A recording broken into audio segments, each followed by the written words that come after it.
Hello दोस्तों, तो आप लोगों का ह्यूमन सेंटर में स्वागत है। तो बेसिकली जो हमारी मैक्रो इकोनॉमिक्स की जो सीरीज चल रही थी वो कंटिन्यू चल रही है और जो चैप्टर नंबर 3 है उसके लगभग सेकंड पार्ट अपलोडेड हो चुके हैं। तो अगर आप लोगों ने उस पार्ट्स को नहीं देखा है तो आप जाके फाइनली उस पार्ट्स को देखो, देन इस पार्ट आप जब ब्रेक। क्योंकि यहाँ से जो हमारे होगा धीरे धीरे हम न्यूमेरिकल का जो क्वेश्चन होता है उस तरफ बढ़ रहे हैं। तो इससे पहले कि आपको जाके जो मैंने कि स्टार्टिंग में फर्स्ट और सेकंड वर्स में कुछ टर्म्स को पढ़ाया था कि राष्ट्र वगैरह क्या होती है, वो सारी चीज़ों को आपको जाके देखना है। और जब आप वो चीज़ों को बिल्कुल क्लियर करोगे तो देन आपको इस पे टॉपिक पे आना, और ये होगा कि इससे आपको चीज़ आपको ईजिली क्या समझ में आएंगी। अदरवाइज अगर आपने नहीं देखी है तो आप उसको पहले उसको देखिए देन इस पे, क्यों? क्योंकि इससे होगा कि आपको सारा कॉन्सेप्ट बिल्कुल क्लियर। तो बेसिकली इसमें हम खास देखेंगे हमारे क्या होता है, कुछ टॉपिक को टर्म्स को समझेंगे। जैसे कि यहाँ पर आपको कहते हैं कि बाजार कीमत कारक लागत क्या होता है। तो सिंपल सा बाजार कीमत का मतलब क्या होता है कि जब कोई चीज मार्केट में अवेलेबल होती है तो सिंपल उस पर टैक्स जुड़ेगा। और फैक्टर कॉस्ट का मतलब क्या, वो आपका मार्केट में नहीं होता, वो आपका घर मतलब प्रोडक्शन एरिया में उत्पादन क्षेत्र में होता है, वहां पर कोई टैक्स जुड़ेगा नहीं। तो हमें यहाँ पर समझना है ध्यान से। तो जब आप लोगों को क्या कि आपको बाजार कीमत से क्या हो कि आपका कारक लागत पे जाना, मतलब फैक्टर कॉस्ट पे आपको जाना है। तो सिंपल से याद रखना कि अगर हमारे पास एमपी है और हमें क्या चाहिए एफसी, तो हमेशा क्या होता है कि एनआईटी क्या करेंगे, हम माइनस करेंगे। क्यों? क्योंकि मैंने आपको बता दिया कि एमपी पे आपका टैक्स जुड़ा होता है और एफसी पे आपका टैक्स नहीं जुड़ा होता है। तो ये आपको समझना है कि जब आपके पास एमपी दिया हो और आपको चाहिए एफसी, क्या आपको चाहिए एफसी, तो वहां पर आप क्या करोगे, एनआईटी माइनस करोगे। एंड देन दूसरा केस हमें देखना है कि जब हमारे पास एफसी दिया हो, फैक्टर कॉस्ट दिया, लेकिन हमें क्या चाहिए एमपी मतलब मार्केट प्राइस चाहिए, तो हम क्या करेंगे उसमें एनआईटी को प्लस करेंगे। तो ये थोड़ा सा चीजों को आपको ध्यान में रखना है और इसको आपको खुद प्रैक्टिस करना है। दूसरा टॉपिक हमारा क्या है, आपका घरेलू, ठीक है, जिसको हम इंग्लिश में डोमेस्टिक कहते हैं, और दूसरा हमारा क्या, राष्ट्रीय। राष्ट्र मतलब नेशनल। तो समझना कि जब आपका डोमेस्टिक है, मतलब आपको डोमेस्टिक दे देता है लेकिन आपसे कह रहा है कि राष्ट्र का चाहिए, तो राष्ट्र का मतलब क्या है कि आपको समझना वहां पर आपको नफिया क्या कर देंगे, नफिया को ऐड कर देंगे कि डी से आपका एन पे जाने के लिए, मतलब डोमेस्टिक से आपको नेशनल पे जाने के लिए हमेशा क्या करेंगे, नफिया को ऐड करेंगे। और सेम एज इट इज कि कभी कभी आपको आपका राष्ट्र दिया होगा, मतलब आपको नफिया कह सकते हैं कि नेशनल दिया होगा, नेशनल से आपको डोमेस्टिक पे आना है, तो नेशनल पे जब आप डोमेस्टिक पे आओगे तो आप वहां पर क्या कर देना, नफिया को माइनस कर देना। तो इससे क्या आपका इधर आ जाएंगे। और दूसरा हमारा क्या है कि आपका सकल और शुद्ध, ठीक है। सकल का मतलब क्या होता है कि इसमें आपका अच्छा मतलब आपका बढ़िया भी होगा, खराब दोनों। तो आप क्या करेंगे, जब आपके पास सकल है लेकिन आपको शुद्ध चाहिए, तो जब आपको शुद्ध मतलब शुद्ध चाहिए तो शुद्ध का मतलब क्या है कि जो भी खराब है उसको क्या माइनस करेंगे। तो सिंपल ये बात है कि सकल से शुद्ध पे जाने के लिए हम डेप को क्या कर देंगे, माइनस कर देंगे। और सेम एज इट इज कि शुद्ध से आपका क्या है कि सकल पर आने के लिए आपको डेप क्या करना पड़ेगा, प्लस। क्यों? क्योंकि सकल का मतलब आपका दोनों मिक्स होता है, शुद्ध का मतलब बिल्कुल प्योर होता है। तो ये चीज आपको थोड़ा सा टर्म आपको याद रखना होगा और इसकी जो कुछ मीनिंग्स होती है क्या होती है। तो जैसे कि यहाँ पर अगला हमारा जो टॉपिक है वो आपको सबसे इंपॉर्टेंट बात की नोट क्या होते हैं समझना है।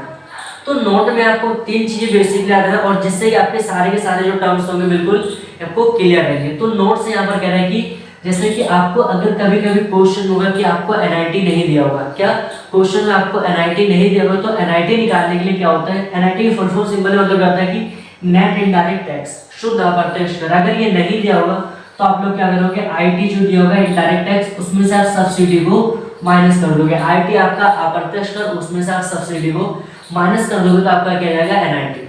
और जो सबसे इंपॉर्टेंट दो आपको मैंने चीज लिख रखी यहाँ पर आपको समझना है, और ये अगर आपको चीज समझ में आ गई तो आपको कभी भी जो आप चेंज करोगे आप उस चीज में कभी आपको डाउट नहीं होगा।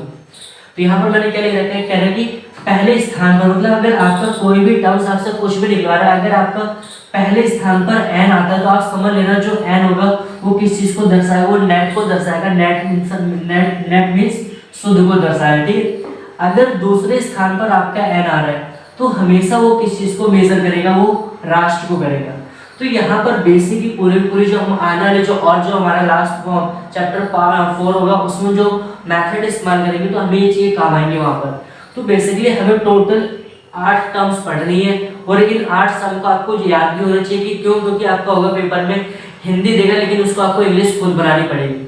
तो यहाँ पर मैंने 4 की कैटेगरी बनाई है, ये सारे 4 कैटेगरी हमारे एमपी वाली होगी और ये 4 कैटेगरी क्या होगी, एफसी वाली होगी। तो आपको मेरे साथ ही आपको भी बोलना है क्या क्या, इसको कैसे पढ़ेंगे। देखो अगर आप हिंदी में पढ़ते हो तो हिंदी में पहले सबसे आपको यहाँ से स्टार्ट करना पड़ेगा। अगर आप इसको इंग्लिश में पढ़ते हो तो आपको पहले ये बोलना है, देन आपको ये बोलना है। तो सबसे पहले मैं आपको हिंदी में बोल रहा हूँ, देन आपको इंग्लिश में भी करवा दूंगा। तो सबसे पहले क्या देखो, आपका बाजार कीमत पर, मैंने यहाँ पर बता रखा है बाजार कीमत पर सकल घरेलू उत्पाद, क्या बोलोगे आप, बाजार कीमत पर सकल घरेलू उत्पाद। दूसरा क्या, बाजार कीमत पर सकल, मैंने कहा था कि एन दूसरे नंबर पे आया, तो एन दूसरे नंबर पे आया तो किसका भी नहीं होगा, राष्ट्र, मतलब बाजार कीमत पर सकल राष्ट्रीय उत्पाद हो गया। थर्ड क्या कह रहा है, अब यहाँ देखो एन क्या पहले नंबर पे आया, तो पहले नंबर का मतलब क्या आपका शुद्ध, तो बाजार कीमत पर शुद्ध घरेलू उत्पाद, क्या होगा, बाजार कीमत पर शुद्ध घरेलू उत्पाद। नेक्स्ट हमारा क्या है कि बाजार, अब देखो यहाँ पर पहले पे एन है, दूसरे पे आपका एन है, तो पहले वाला जो एन होगा आपका शुद्ध दर्शाएगा और जो सेकंड पे होगा वो किसको, आपको राष्ट्र दर्शाएगा। तो क्या बनेगा, बाजार कीमत पर, ठीक है, शुद्ध राष्ट्रीय उत्पाद। इसको अगर हम इंग्लिश में बोले तो हम कह सकते हैं कि gross domestic product at market price, ठीक है, gross national product at market price, ठीक है, net domestic product at market price, ठीक है, और नेट आपका net national product at market price है आपका इंग्लिश में हो जाएगा।